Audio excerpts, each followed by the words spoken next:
A very good afternoon to all of you.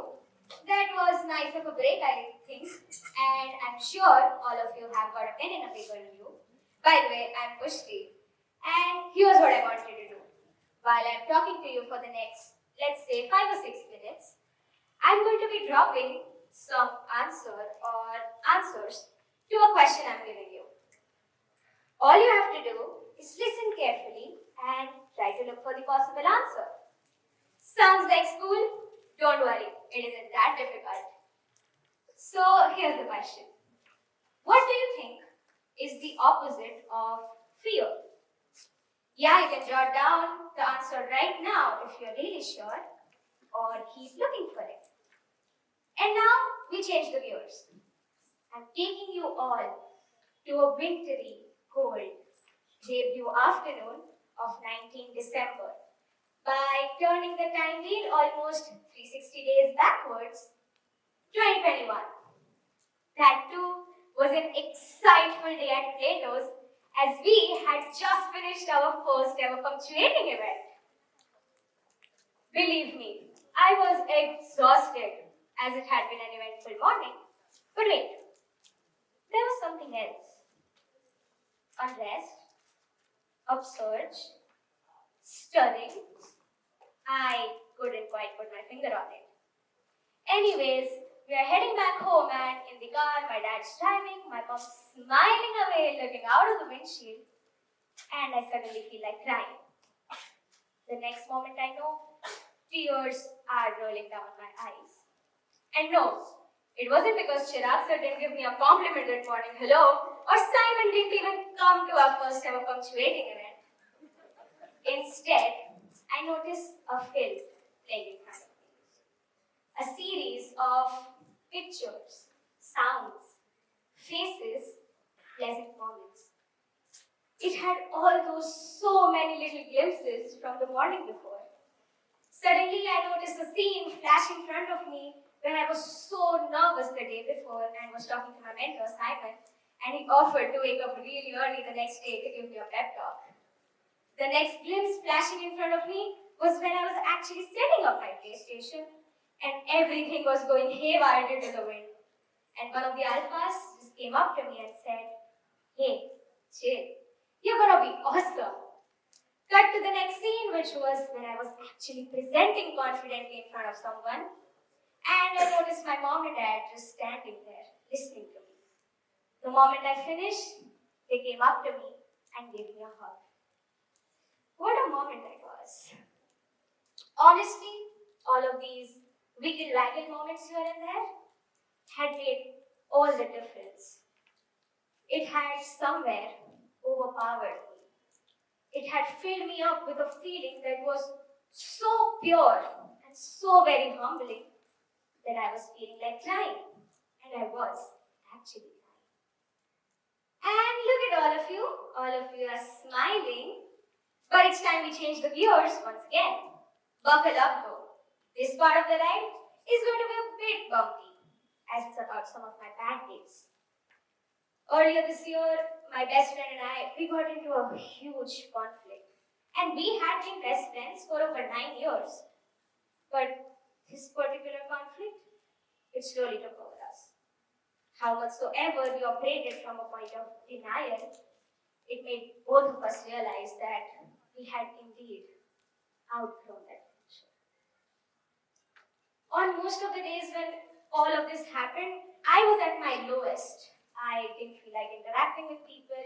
I was there in my little corner, felt like breaking down times and time again. And in essence, I almost hated everything. A few days have passed, in fact, a few months, and I find myself having a conversation about this with Chirag sir. And here's what I'm feeling. Wow, I was so lucky in the first place to get into that 9 years of a beautiful friendship. I was so happy that I got to cherish every single moment of it. I knew I had moved on and felt whatever happened was for the greater good. And I knew that I had come out of it as a much stronger person than I was. Don't get me wrong, all of these realizations kicked in after a long, long time. But they did. I could put things into perspective. And now, I keep remembering this friend of mine fondly ever after. But wait, how did that happen? A miraculous change on my emotional take on a lost friendship? Yeah, I've got you people thinking, but it's time we go back to the first year. I hope all of you have some answer written to the question that I gave you, the opposite of fear, because it's now your time to share. Go ahead, shout out your answers one by one. Alright? Alright? Alright. Oh my god, let me tell you, those are all great answers. But the answer to that question, the opposite of fear, is gratitude. I know. All of you must be so confused and so curious. How is gratitude the opposite of fear? And we change the gears once again. Going back to the story about me and my best friend, all of those realizations I had, but because I had a sense of acceptance, and somewhere I felt grateful for it. If I hadn't accepted the situation and felt even a tiny bit of thankfulness, I would have feared making friends for the rest of my life. According to me, fear shifts your focus onto everything that could go wrong. But gratitude helps you to focus on all the things that have gone right. Awesome. Moving ahead, 19 December 2021 was the first time I was overpowered by the feeling of gratitude.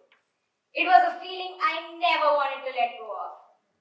Every single person who had helped me boost my self-esteem that day and made that punctuating event so special is what I was recapitulating in the car, and it was making me feel like crying. And then I decided to hold on to gratitude. I started practicing it by maintaining a gratitude journal. The goal was to write at least one thing every day that I was grateful for. In the beginning, honestly, it was so difficult to find new things every day. But then, I started paying attention. I started observing those small things that we're often too busy to notice. For example, having access to clean water, having a friend who listens, or even having Google for boring school projects. This whole journey of maintaining a gratitude journal has also been a journey of being self-aware and valuing things around me. I have realized how important it is to actually express gratitude. Tell me this, how many of us have felt thankful for something, but actually took out time to acknowledge it? Don't get me wrong though. Conveying gratitude doesn't have to be you going around and announcing that, oh, I'm so thankful this happened. Oh, I'm so grateful for that. No. You can simply write it down in your diary. Have a gratitude jar. Write a small letter to someone, or just say thank you more often. Expression of gratitude isn't just about being polite or being courteous. It is about showing your heartfelt appreciation. And on that note, all I'm asking is one last favor from all of you. Think about that one person whom you remember during a very special moment of success. Who is that person that comes to your mind when you think about a moment of winning in life? And today, when you walk out of this room, please, just give that person a call and have a conversation with them. Just talk to them. And here I am, your efficient navigator, Pushti. I hope you had a fun ride. Gratitude. Thank you all for being a very wonderful audience.